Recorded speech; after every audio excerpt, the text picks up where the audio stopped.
I'd say it's a genuinely simple message, and anybody who's been at university knows this message. It's just to do your homework on whoever you're meeting, build your network, meet as many people as you can, establish as much knowledge as you can of the content that they may have made.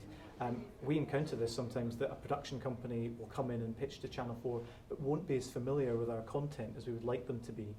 You can get an amazing head start if you go in for a meeting with somebody or a cup of coffee with somebody and say, I love that programme you made, or I love that programme you commissioned. So doing your homework on the people that you're meeting, but also looking for any ways that you can get experience, and try and think as broadly as you can about the industry. I suppose a lot of people tend to see television through the prism of being a producer or being a director. There's a huge swathe of roles behind that in the industry, whether they be in legal or whether they be in rights, other areas that are hugely important to the global economy of television, not just public service broadcasting here in the UK. So I'd say try and think as broadly as you can, and there are more roles out there than you might think for you as an emergent graduate. I'd advise anybody who wants to enter the broadcasting industry these days, first of all, to check that they really are passionate about broadcasting, because if you don't have that passionate curiosity about other people, a wish to understand them and communicate with them, you won't last in the industry.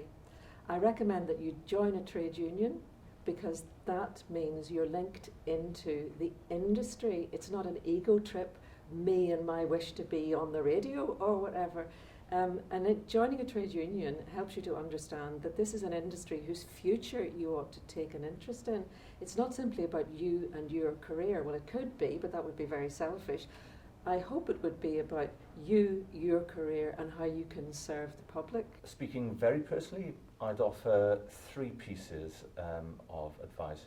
First of all, not to have an overly structured career plan. I started off as a T-boy and have done a wide range of jobs within the BBC, and I've benefited from that.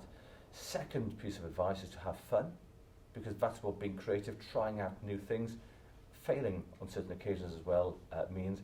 And last but not least, be fearless. Be irreverent, be fearless in those whom you scrutinise and in the ideas that you develop.